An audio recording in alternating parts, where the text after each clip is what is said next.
Hi, and welcome to the New Era Cafe. I'm Peggy Sue Skipper, and I am a card-carrying library member. I love books, so I'm always delighted when an author stops by the cafe to chat. And today, Marla Majewski has stopped by. Welcome, Marla. Hi.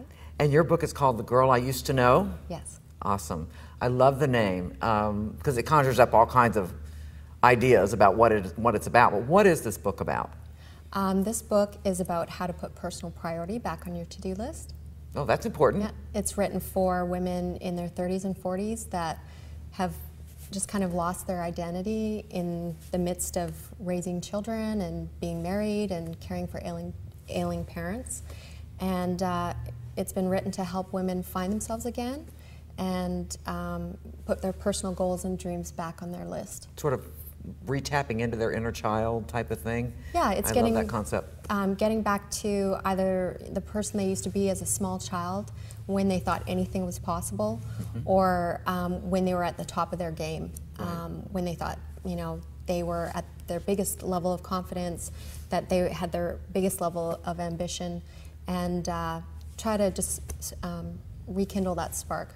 Yeah, I love that because kids are very imaginative. They don't, you know, their world just revolves around them. So anything's a go, right?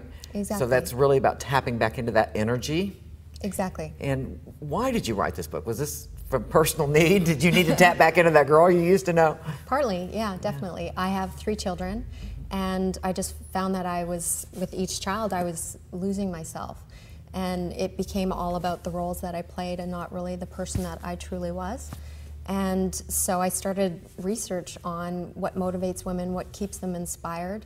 And from that, talking to other women, I started doing life coaching sessions based on some of the research findings, and the content became a book. I love that. So it was research combined with personal experience. Exactly. And how wonderful that you realized I must not be the only person that feels this way, right? Right. And so there are actually millions of women that feel that way, because let's face it, when we get married, we change. We do. When we have kids, we change again. We do. And with each child, we change again because we get more responsibility. And I guess this is what it's really about is, yes, you have the responsibilities, but don't forget that you're a human being too, right? Right, exactly. I think a lot of times we sort of feel like the sacrificial lamb. Sometimes we are. Yes, sometimes we are. And you know, we basically don't feel like we're as important as the other people in our life. And so this book is just to remind us that we do have, you know, needs, and we do deserve to be happy and have our own things that we do for ourselves, and they're just as important as, you know, the other things that we do in our life. Right. And I love that because really I've always believed that as parents, one of the best things we can do for our children is be a good example of a person who's living at their best and brightest.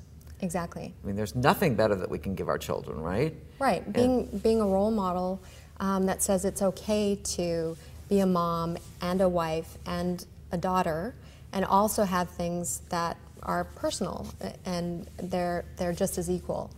It just basically shows to children that you will always be important to yourself, and they should always be important to themselves. So what was it you found about yourself that you had to get back to? Was there something that you personally had to pull out from your inner child that you had kind of let go of? Definitely.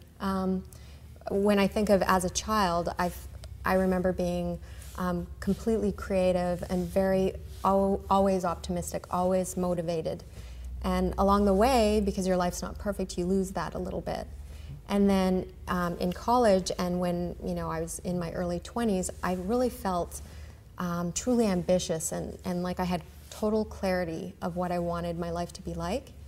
But somehow it gets diluted when you have a family and you get married, and not that that's not all good. Oh yeah, It's and partly my book is, you know, how to have that with your husband and children included. It's not like you just throw that all away. It's the reality is we're all juggling so many obligations, and it's about fitting that personal stuff into your business lifestyle, not just giving up on all the stuff. It's actually learning to live with both. Okay. Were there any surprises for you in the research that you did? Anything that you were particularly sort of surprised to find out? One thing is that only 7% of women that I interviewed saw that they were living to their full potential. 7%? 7%. And so there's a huge, huge amount of women out there that really are compromising. They're just, they're being okay with their life being mediocre or not as good as they thought it would be. Mm-hmm, mm-hmm.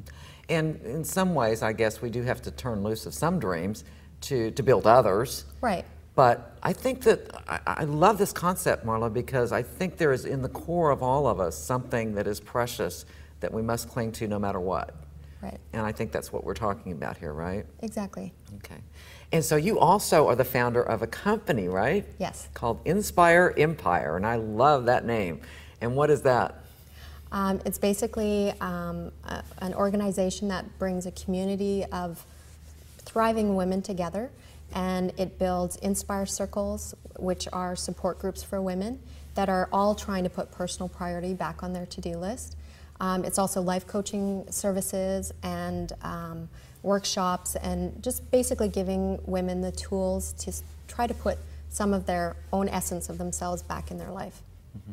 Which, just being part of a group like that would be a big first step. It is. Because that is something just for that woman. It is, Is that yes. group of women that she meets with to commiserate or sort of support each other. Right, So. and a lot of times it's knowing that you're not the only one going through it, and that it's a very normal process of life. Well, I love the concept. I want to thank you for joining us today. Thank you. Okay. And thank you for eavesdropping in today at the New Era Cafe. I'm Peggy Sue Skipper, and we'll see you next time. Thanks to our sponsor, the New Era Times. Check them out at tnettimes.org.